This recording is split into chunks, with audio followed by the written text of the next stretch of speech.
This is a true story.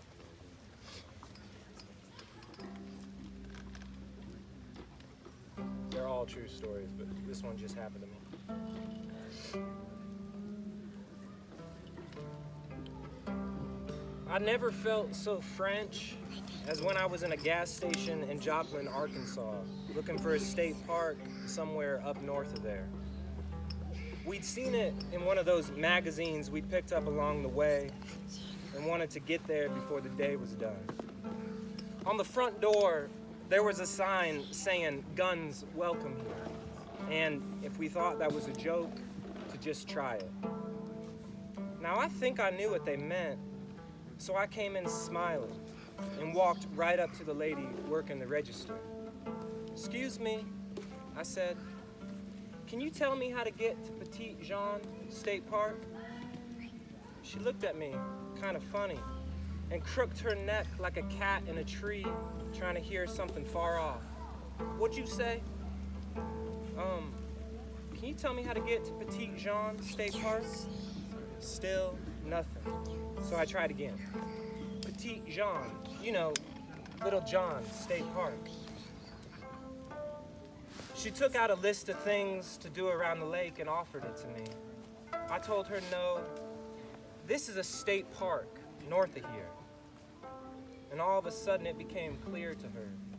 And her eyes got bright like the tree with the lights in it. And she said, "Oh, you mean Petit Jean?" And smiled before telling me it was near a town I'd never heard of. By that time, everything was quiet in there, and so we left. I imagine they had a good laugh when the door finally closed behind us. About an hour down the road, we stopped at another gas station to ask again for directions. This time, feeling a bit braver, I asked the girl behind the counter how to get to Petit Jean. She said, "Well, at the next gas station, take a right, and then at the next one, take a left, and that'll take you up on Petit Jean Mountain." We stopped at the second gas station just to be sure.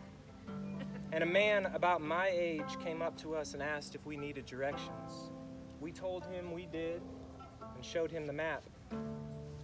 He looked at it for about a second before telling us he's not real good at maps, but that if he had a car, he would have shown us himself. And with that, pointed down the road and said we were close. By the time we got there, the sky had broken open like an egg, and we looked on the valleys and rivers that made up that part of Arkansas. It was so pretty, I could almost see myself stand. It was later the next day we learned the story of Petit Jean, of a French woman who dressed up like a boy and went by the name Petit Jean in order to follow her true love to the New World. They say she's buried somewhere up on that mountain, where the ridgeline blurs into the horizon and the water falls like buckets from the sky.